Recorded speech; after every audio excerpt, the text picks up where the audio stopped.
Wayyaa harka fuunee akkam jirtu kabajamtoota daawwattoota Gullallee Miidiyaa Neetwoorkii odeessaalee keenya kan guyyaa irraa qabannee jirra. Qopheessee dhiyeessuun kan isin biraan ga'an abboonnoo waa beekote.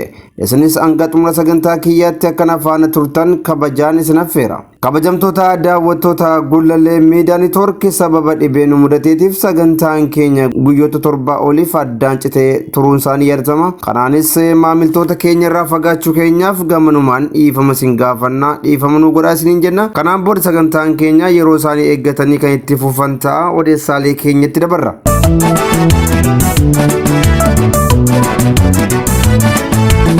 Odeessaalee keenya jalqabaatiin waraanni bilisummaa Oromoo galgala kana loltoota mootummaa aleelaa jiraachuun himamee jira. Kana malees waraanni bilisummaa Oromoo loltoota haaraa leenjisiisaa ture guyyaa irraa eebbisiisaa jiraachuu isaa odeeffannee jirra. Wantoota odeeffanne irraa isin biraan geenya.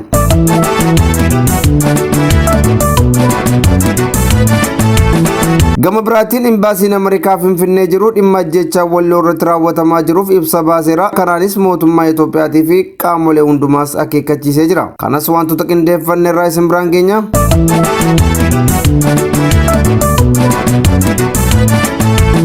Ajandaa keenya sadaffaatiin barattoonni Yuunivarsiitii Arsii uummata keenya Oromoo Walloodhaaf sagalee ta'aa jiru. Garamitti adeemaa jira kan jedhus wantoota qindeeffanne irraa isin biraan geenya.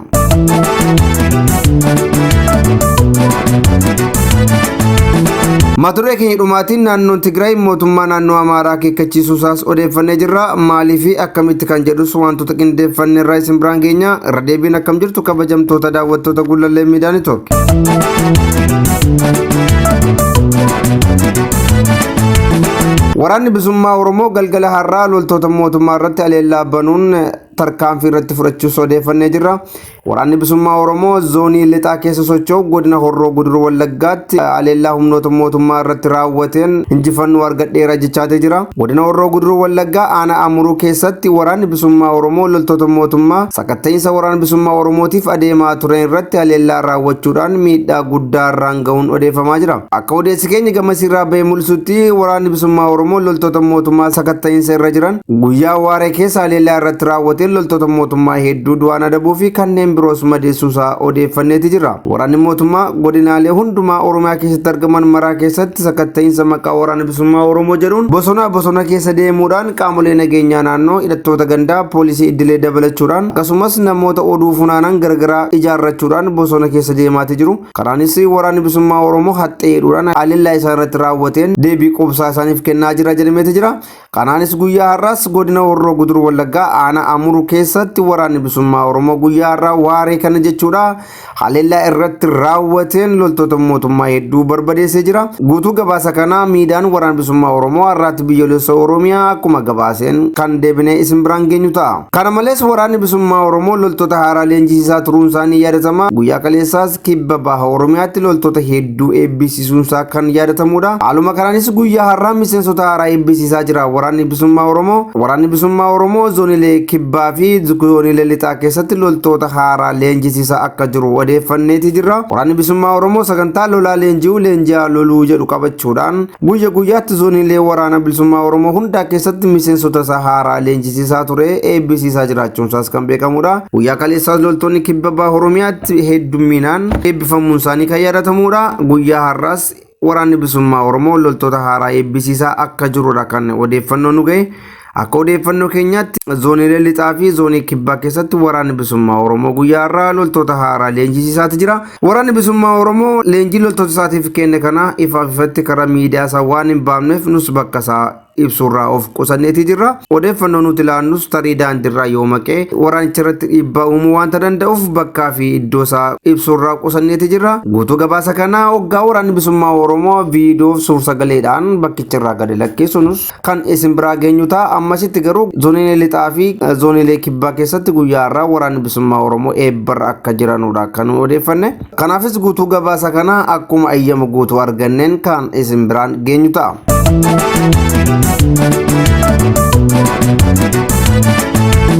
Mature keenya lammaffaatiin embaasiin Ameerikaa Finfinnee jiru dhimma ajjechaa Oromoo Walloo irratti raawwatamaa jiru ibsa baasee jira. Embaasiin Ameerikaa Finfinnee jiru keessumaa waggoota 5 darbanii asitti dhimma Oromoo kana kallattiidhaan hordofaa jiraachuun isaanii beekama. Waggoota 2 duras hoggan wal waraansi mootummaa federaalaa Itoophiyaa fi loltoota TPLF akkasumas waraana bilisummaa Oromoo wajjin taasisaa turetti embaasiin Ameerikaa Finfinnee jiru lammiileen isaa biyyattii gadhiisanii akka ba'an akkasumas gochawwan mirga namummaa uummata Oromoo fi akkasumas saboota biyyattii keessa jiraatan irratti raawwatamaa ture balaaleffachuudhaan mootummaa Itoophiyaa qeeqaa ture. Qeequu qofa mootuu hin taane tarkaanfiiwwan garaagaraa fudhachaa turuunsaa kan yaadatamu ta'a. Ammas embaasiin Ameerikaa Finfinnee jiru dhimma ajjechaa Oromoo Walloo irratti raawwatamaa jiru kanaan ibsa baasuudhaan akeekkachiiseeti jira. Godina addaa saba Oromoo Walloo keessatti ajjechaan raawwatamaa akka jiru quba qabna. Gama biraatiinis immoo godinaalee Shawaa keessattis naannoo Amaaraa jechuu isaati buqqaatinii fi haleellaan raawwatamaa akka jiru quban qaba jedhee jira embaasiin Ameerikaa kun. Kanaanis qaamolee walitti bu'iinsa irraa bu'aa argatan gocha kanarraa akka dhaabbatan jedheeti kan inni akeekkachiisee jiru embaasiin Ameerikaa Finfinnee jiru jechuudha. Erga waggoota 5 mootummaan bilxiginnaa aangoo qabatee humni fiinxaleessa Amaaraa Faannoo jedhee of waamu kun du'ee ture ajjeefamee ture boolla keessaa ka'uudhaan of ijaaruudhaan meeshaawwan gurguddaa hidhachuudhaan Oromoo Walloo irratti haleellaa raawwataa jira. Waqta sooma Raamadaanaa kana eeggate gareen fiinxaleessaa kun Oromoo Walloo irratti haleellaa raawwataa tureera. Waggoota 5 darbanii as gareen fiinxaleessaa Faannoo kun uummata Oromoo Walloo irratti haleellaa garaagaraa raawwataa jira.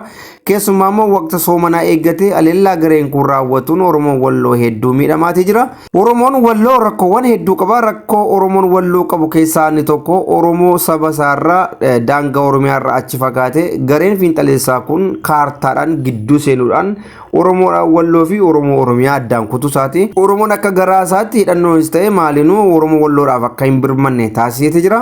Rakkoo inni guddaan Oromoo Walloo qabu kan biraa immoo hospitaala hin qabu, dhaabbata fayyaa hin qabu, mana yaalaa guddaa hin qabu, buufata fayyaa magaalii tokkollee akka hin qabne namoonni odeessaa jiru. Lola garee fiinxaleessaa kana wajjin raawwatamuun namoonni dargaggoonni Walloorraa mada'an naannoo Affaar deemanii kaan immoo naannoo Oromiyaa dhufaniiti kan isaanii yaalamaa jiranu. Daandii dheeraa deemuudhaan namni waraana rasaasaan rukutame dhiiga hedduu dhangalaasaati kan inni daandii fagoo deemee gara hospitaala Adaamaa gara Samaraa deemaa jiru. Kun Walloo Oromoo irratti dhiibbaa guddaa kan uumeeti jirudha. Rakkoo guddaan Oromoo Walloo ta'ee inni natti mul'atu inni kan biraan immoo sirni biyyattii bulchaa jiru gareen ammaa PP jedhamtu kun dhimma Oromoo dhabuusaati. PP'n yookaan gareen ammaa Oromiyaa bulchaa jiru kun Oromoo Walloo kana akka qaama Oromiyaa miti akkuma qaama biyya Itoophiyaatti wanta ilaalu natti hin fakkaatu. Kanaan immoo faayidaa isaa wajjin wal bira qabeeti kan inni ilaalu gareen kun.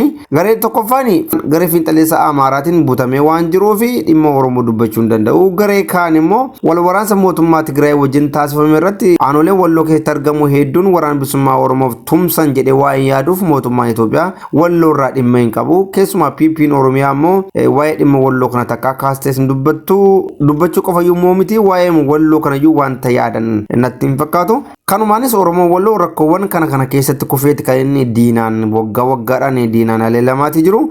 Gareen fiinxaleessa Amaaraa kun saba kana weeraruudhaan keessumaa immoo yeroo ammaa kana aanaa Sanbateedhaa fi aanaa Jiillee Dhummuugaa adda baasuudhaan gidduutti kaampii waraanaa ijaarrataniitu Oromoo Walloo kana bakka lamatti baasanii cabsuuti kan isaan yaadaa jiran akka odeeffannoo nu geetti. Kanaafuu uummanni Oromoo tarkaanfii gargaarsaa jalqabe jabaatee itti fufuudhaan Oromoo Walloodhaaf hidhannoon akka barbaachisu, Oromoo Walloodhaaf manni yaalaa akka barbaachisu, Oromoo Walloodhaaf jirra jechuun akka barbaachisu kun dirqama Oromummaati. Maaliif jennaan Oromoo Walloo yoo kufe Oromoota hundumatu kufe, Oromoo Walloo yoo cabe Oromoo hundumatu cabe jechuun ni danda'ama. Keessumaa abbootiin qabeenyaa Oromoo dhiibbaa mootummaan isaan irratti godhuun rasaasa bituu hin danda'amu, meeshaa hidhannoo Walloof bituu hin danda'an nan beeka. Garuu immoo wanta isaan gochuu danda'an deeggarsa misoomaa kan ta'u gocha gaarii kan ta'e hospitaala dhaabuu, manneen yaalaa adda addaa godinicha keessatti ijaaruu yoo danda'an kun waan nama gammachiisudha. Abbootiin qabeenyaa Oromoo kana hojii manaa guddaa qaban kana akka hojjetan isaan gaafanna. Kana malees uummanni Oromoo gargaarsa Oromoo Walloof taasisu jabaatee itti fufuudhaan jirra sibira dhaabbana jechuudhaan garee fiinxaleessaa kanarraa akka qolatanu dhaamsuma keenya dhaammana jechuu barbaadetanii. Mata duree kana keessaa otoon bahin barattoonni yuunivarsiitii Arsii guyyaa har'aa Oromoo Wallootiif sagalee ta'anii jiru. Barattoonni yuunivarsiitii Arsii kaampaasii hundumaa keessa jiran guyyaa har'aa Oromoo Wallootiif sagalee ta'uudhaan gareen fiinxaleessa Amaaraa uummata Oromoo Walloo irratti haleellaa raawwachaa jiru akka dhaabbuu jechuudhaan gaafatanii jiru. Barattoonni Yuunivarsiitii Arsii kun kaampaasii hundumaa keessatti sagalee isaanii dhageessisuudhaan faannoon Amaaraa haleellaa Walloo irratti raawwataa jiru akka dhaabbisu mootummaan gidduu galuudhaan gocha badii uummata keenya irratti raawwatamaa jiru kana atattamaan akka dhaabbisu jechuudhaan gaafatanii jiru. Qaamoleen nageenyaa kaampaasiiwwan hundumaa bira turan barattoota ugguruu akka yaalan odeeffannoo arganeeti jira. Barattoonni sagalee isaanii dhageessifachuurraa hin dhaabbanne Oromoo Wallootiif sagalee ta'anii jiru. Mootummaan garee fiinxaleessaa kana irratti tarkaanfii fudhachuudhaan badii uummata keenyatti raawwatamaa jiru akka hir'isu jechuudhaan gaafatanii jiru.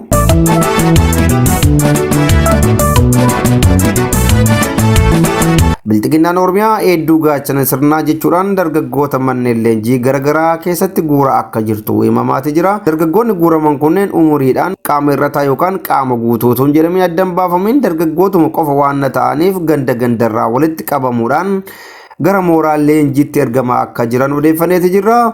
Haaluma kanaan kutaa magaalaa Shaggar hunda keessatti dargaggoonni adamsamaa akka jiranus odeeffannee jira.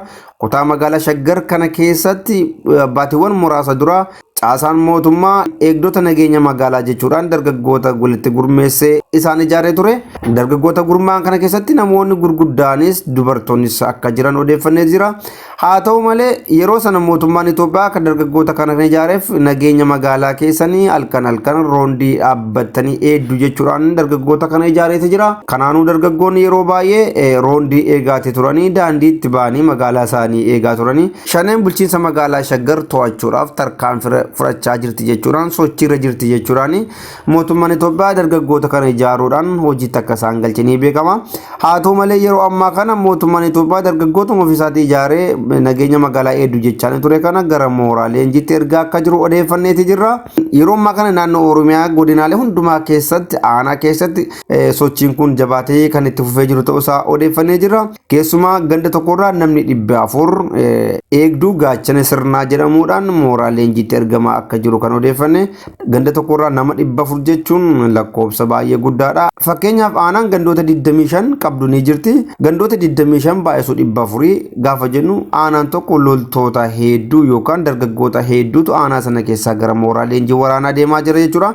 Kun seenaa biyyattii keessatti baay'ina takkaa irra gaamee hin beeknedha. Loltoonni amma nagaanu milishaa gandaa yookaan loltuuma mootummaa taanuu takkaa namni amma kana baay'atu ganda tokko keessaa baheetii hin beeku. Ganda tokko keessaa namni 400 gaachana biyyaa jedhamee hoggaa leenjifamu kun isa jalqabaate jechuudha.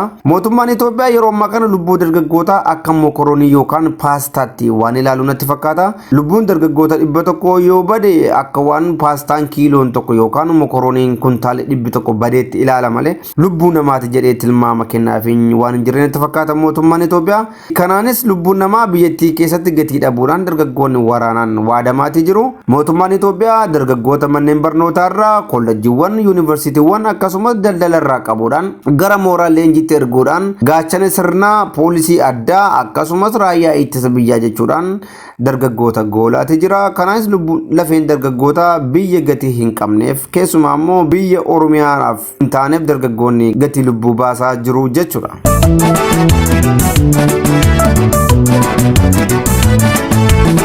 Maturee keenya dhumaatiin naannoon Tigraay mootummaa naannoo Amaaraa akeekkachiisuun himamee jira. Naannoon Tigraay lafa kiyya kan ta'e lixa Tigraayitti argamu akka waan qaama isaa ta'etti kaartaa keessa galchuudhaan sagantaa barnootaa ittiin geggeessaa jira jechuun naannoo Amaaraa akeekkachiisee jira. Mootummaan naannoo Amaaraa Walqaayit Raayyaa fi Satit Umaraa akka qaama isaatti ilaaluun kitaabota barnootaa ittiin maxxansaa jira jechuudhaan naannoon Tigraay himateeti jira. Tigraay kanaan walqabatee rakkoo uumamuuf naannoo Amaaraatu itti gaafatamaa ta'a jedheeti jira. Mootummaan naannoo Amaaraa wal waraansa garee TPLF fi mootummaa federaalaa gidduu gochuudhaan lafawwan kan kiyya jedhee yaadu naannoo Tigraay irraa humnaan qabateeti jira. Loltoonni mootummaa Itoophiyaa yookaan raayyaan ittisa biyyaa wal waraansa geggeessaniin loltoota Tigraay daangarraa hoggaa oofan. Humnoonni Amaaraa immoo duuba deemuudhaan lafa kanarratti bulchiinsa mataa isaanii ijaarrachuudhaan namoota nagaa ajjeesuu, meeshaawwan saamuu, qabeenya uummataa barbadeessaa turuun isaanii ni yaadatama. Kanaan yeroo ammaa kana naannoo Satit Umaraa Walqaayitii fi Raayyaa keessatti humnoonni Amaaraa koofamanii jiru. Mootummaan naannoo Tigraay immoo waa'ee dhimma kanaa karaa seera qabeessa ta'ee fi karaa gaaffii heeraa ta'een kan inni itti adeemaa jiru. Manni maree federeeshinii Itoophiyaa dhimma kana qabee akka jiru odeeffamaati jira. Yeroo dhiyoositti uummanni buqqa'e gara mana jireenya isaatti deebi'uudhaan riiferendamiin akka gaggeeffamu kan mootummaan Itoophiyaa itti yaadaati jiru. haa ta'u malee humnoonni Amaaraa kun lafa sana gadhiisuu hin barbaadanu. Uummata Tigraay keessaa balleessanii ajjeesuudhaan buqqisuudhaan olaantummaa saba isaanii akka mul'isanuuf tattaaffataa jiru. Keessumaa immoo riiferendamii kan gaggeeffamu yoo ta'e lakkoofsa baay'ina Amaaraa bakka sanatti baay'isuudhaan namoota bakka biraadhaa achitti geessuudhaan waraqaa eenyummaa kennuudhaan baay'inni namoota Amaaraa magaalota sana keessatti yookaan naannoo sana keessatti akka baay'atuuf irratti hojjetaa jiru kan jedhamaati jiru. Haa ta'u malee mootummaan Tigraay yeroo ammaa kana dhimma kana callisu jechuudhaan ibsa baaseeti jira.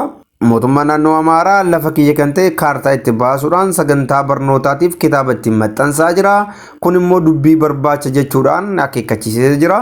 Kana booda rakkoo uumamuuf anatu hin taane mootummaa naannoo Amaaraatu itti gaafatama waan jedhu dubbateeti jira. Mootummaan naannoo Tigraay wal waraansa keessaa bu'aa kan buufatu mootummaan Itoophiyaa tarii hidhattoota Tigraay faannoo akka leelaniif kallattii kaa'eera waanta jedhamus tilmaamamaati jira. Ibsi mootummaan naannoo Tigraay baase kun tarii mootummaa federaalaa Itoophiyaa irraa yaada yookaan deeggarsa argateeti tarii gara haleellaatti seenuudhaaf kan jedhu tilmaamni ka'eeti jira. Gareen TPLF kun mootummaa naannoo Amaaraa kana keessumaa fiinxaleessaa naannoo Amaaraa faannoo jedhamu kana haleeluudhaaf yeroo garagaraatti tattaaffii taasisaa ture. Garuu waliigaltee nageenyaa Piriitooriyaatti geggeeffameen daangeffameetti kan inni tarkaanfii kanarraa of qusate. Yeroo ammaa kana immoo mootummaan naannoo Amaaraa dubbii kiyya barbaadaa jira jechuudhaan gara sochiitti gara waraanaatti deemuudhaaf waan tattaaffataa jiru fakkaata isiniin jenna.